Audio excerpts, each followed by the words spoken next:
on the well that blew, which they said there was. They said in inspection reports that they submitted officially every year, until after the blowout, when they said, oh, whoops, we forgot to tell you that we took off that safety valve back in 1979. But a lot of legislators wanted to include those subsurface safety valves as part of the regulations, so that if there is an event like this, it can just be immediately stopped, and the valve can pop, and you wouldn't have to have such a danger like this to the community. But SoCalGas successfully lobbied that those safety valves would not be included in the requirements. They don't have safety valves on any of the wells right now, and that means also that if there's a major earthquake, which all 115 of those wells cross the Santa Susana Fault, which is an active earthquake fault, and if there were an earthquake on that part of the fault, you could have a blowout with not just one well, but all 115 wells. And that would be a disaster that is difficult to contemplate. And it's really not safe. I think about that earthquake almost every night. I'm miles from Aliso Canyon, but I've heard Professor Alicia's presentation about it, and it can be 8 times as large as the initial blowout. Is that correct? Yeah, he's here. Oh, yes, he's in the car. Hi, everyone. I'm driving, so I'll be a little distracted from you, but what we found was that actually SoCalGas, they had scientists that put together a report. So this is from them, and they figured out what the likelihood of an earthquake was, and if there's an earthquake, what that will do to all the wells, and they calculated out that there's about a 10% chance that if those wells go, that they will have a blowout that's 8 times larger than the one that we had in 2015. Wow. That's scary.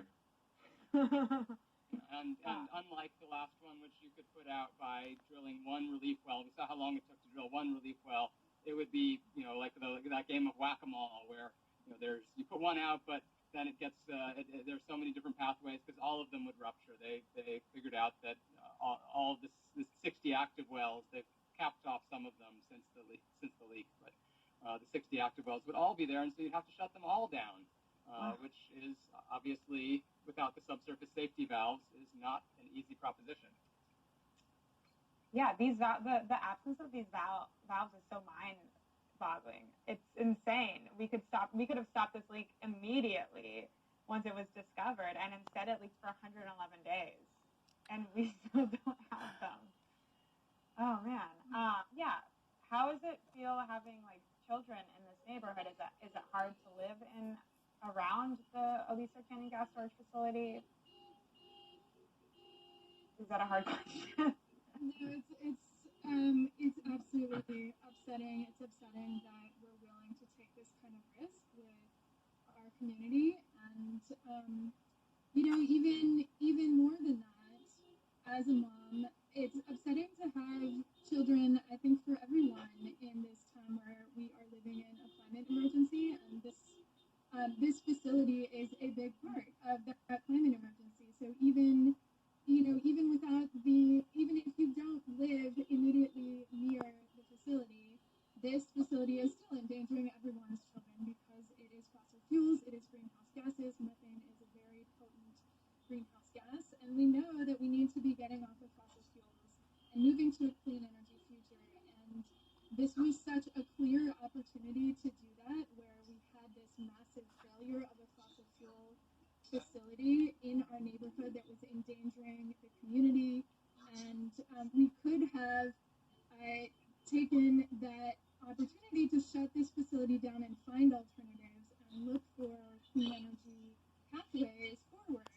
And it's really disappointing that our elected leaders have decided not to do that, and are just allowing SoCalGas to really run this process of re-pressuring the facility and pushing the regulators to just allow them to do more and more and more. And that's one of the frustrating things, not just as a parent, but as scientist parents. we have this science and we can quantify the risk, and what happens is that basically the decision about how much pressure they're going to put in Aliso Canyon is based upon an economic model. It's not based upon the scientific model or the risk. They are excluding all of that information that we've given as scientists, and they're simply doing an economic model, and that's basically just putting the wrong thing. They're not thinking long term. They're not even thinking about the long term economics. It's just a short term economic model. Yeah. They're prioritizing money. It's all about profits and not about people. Yeah, Aliso Canyon is a crazy example, I think, that everyone in California and the country should be paying attention to, because if we can't shut down this like failing gas storage facility in a quote unquote progressive state that has climate goals, past SB 100 has to get to clean energy by 2045. Like, where can we do it? And it's really like step one to meeting our climate goals. I believe that on the ground,